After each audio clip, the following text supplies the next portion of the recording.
Princesses of Power is a reboot of the original 1980 She-Ra Princess of Power. It is set on the planet Etheria, where Adora is raised by the Horde, which are led the tyrannical leader of Hordak.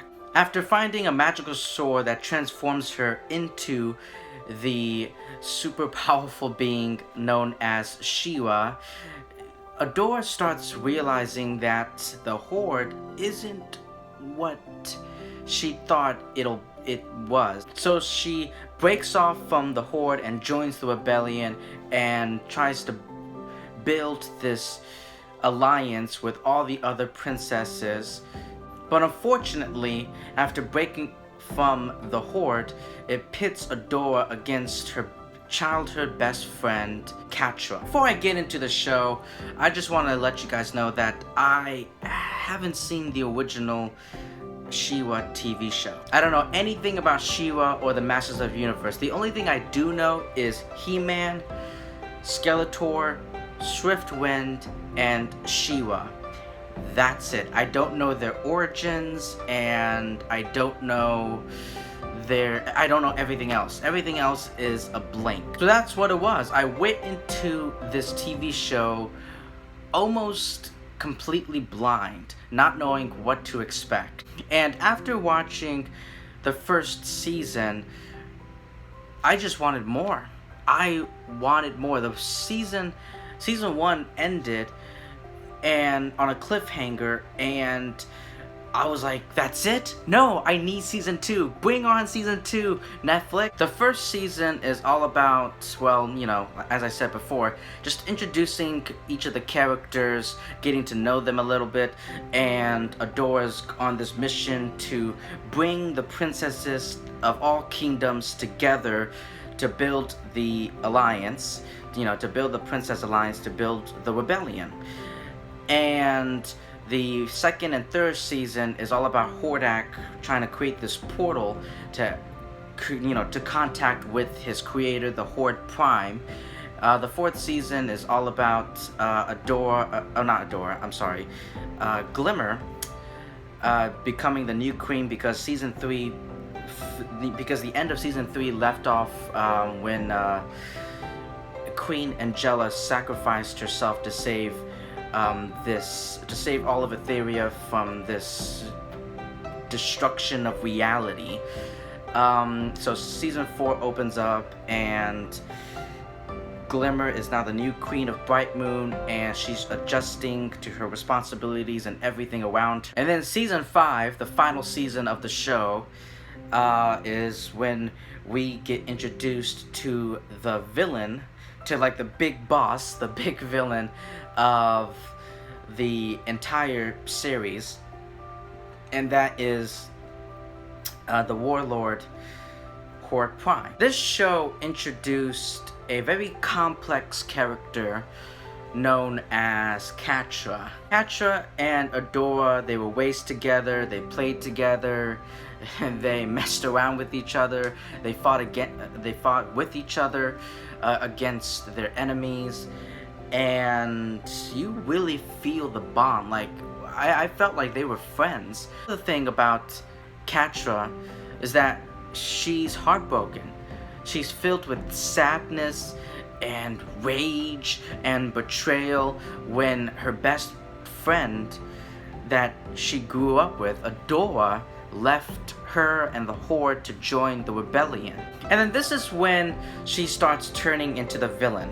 She starts turning into the one of the villains, the antagonists of the show. She fights against Adora, but in the final season, the 5th season, she starts to realize that this isn't what I wanted. And then she joins the heroes, the protagonists, and then that series finale. Yeah, I'm pretty sure we all felt it. Back in season 1, the romance between Catra and Adora. A lot of fans, a lot of people watching the show, including me, felt a connection between the two of them. And it wasn't a friendship connection, it was a romance connection. And, you know, they were holding hands, and you can feel the spark, and it finally happened. It finally ignited in the series finale when Catra and Adora confessed their feelings for each other, and they shared a kiss. But when they kissed, when Adora and Catra finally kissed, they gave us the ship. That ship just sailed when they kissed.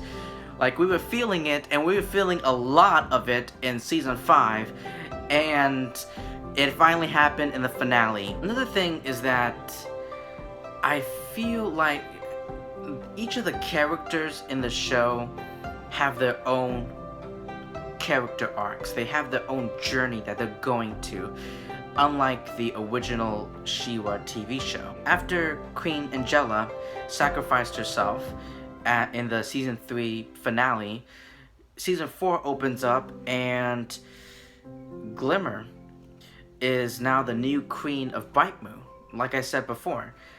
And she's dealing with so many responsibilities. She's no longer a princess. She's a queen of Brightmoon. She has to start acting like a queen. She has to take on so much responsibilities and so much pressure of being a queen.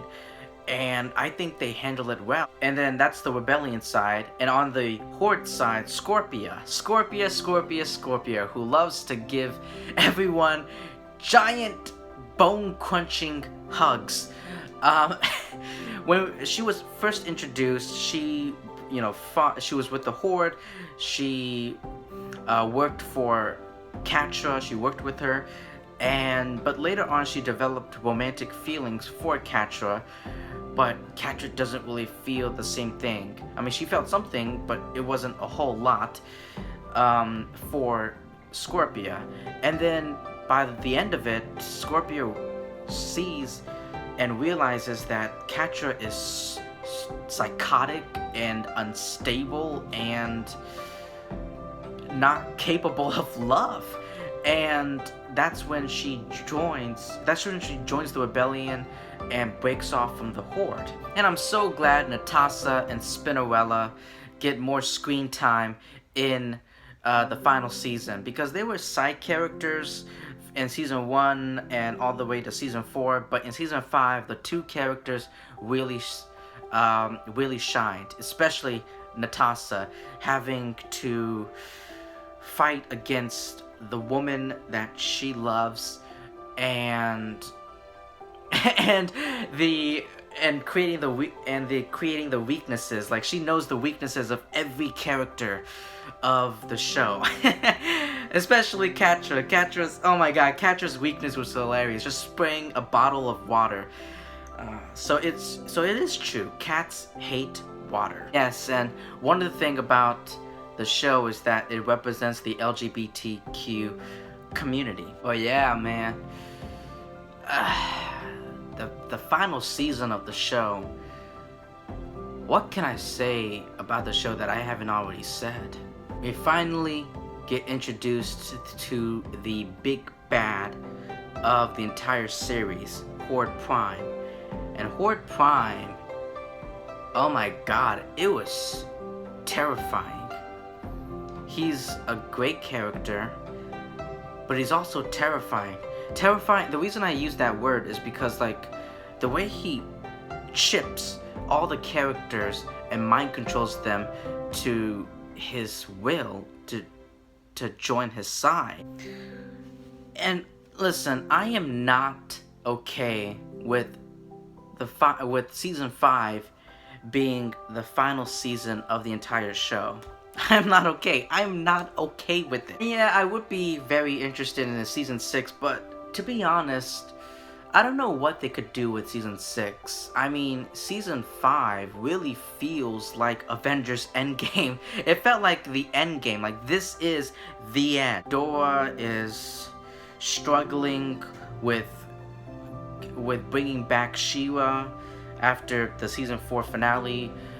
And yeah, I don't know where it could lead. I mean, season 6, I was just playing some ideas around, like maybe finally introducing He-Man, the long lost brother of Adora, and or maybe explore the origins of Adora's parents, which would lead to He-Man, because, you know, she's the daughter, but we also have a son, Prince Adam, aka He-Man. Or maybe the origins of Catra, her home world. And maybe season 6, Adora, you know, She-Ra and He-Man team up with each other to defeat Skeletor. Skeletor is going to be the main villain for season 6, but I don't think that's ever going to happen, because it's been confirmed that Netflix is going to be making a Masters of the Universe TV show, and Mark Hamill, who is the Joker and is Luke Skywalker, is going to be voicing the villain Skeletor, and which sounds pretty exciting. I love Mark Hamill, and I can't wait for that show. And I want that show to be taking place in the same universe as She-Ra and the Princess of Power, Eternia, and then Etheria. And about the future of this TV show, I like I said, I don't know what, like, maybe, you know, if you want to go with the He-Man, but like I said, that's never going to happen because Netflix is going to be making a Masters of the Universe TV show. So the future of the show, I don't really see anything. Maybe I know Noelle Stevenson, the showrunner of the TV show, pitched an idea to Netflix about a holiday Christmas special about a He-Man and She-Ra crossover, and they save Christmas and they make Skeletor a best friend. Very interesting idea, and I would love to see. I would see anything from this show, from the creators of this show. I would see anything. I don't care if it's small or big. I want to see something. Future of the show, we did get a glimpse of it in the series finale, where Adora is wearing this beautiful, gorgeous white dress, and then Catra and Glimmer rush through the door. Catra's hiding behind Adora, and Glimmer's like, "Hey, let me brush your hair a little bit." And then Catra's like, "No, you're gonna mess it up," or something like that. Catra is such a great character. Like, not just a villain, but like I said, a character overall. And you know who she reminds me of? And I'm pretty sure a lot of people are going to say the exact same thing. She reminds me of Prince Zuko from Avatar: The Last Airbender, right? Both characters had this traumatizing and abusive childhood, you know, this abusive past. And it shaped them to what they are, to who they are now. And there's like a character in their lives that they pushed away, and they try to kill the protagonist, the hero, a bunch of times, and they failed. And at the end of the show, both shows, they realize, both Zuko and Catra realizes that, hey, I'm fighting on the wrong side of this war.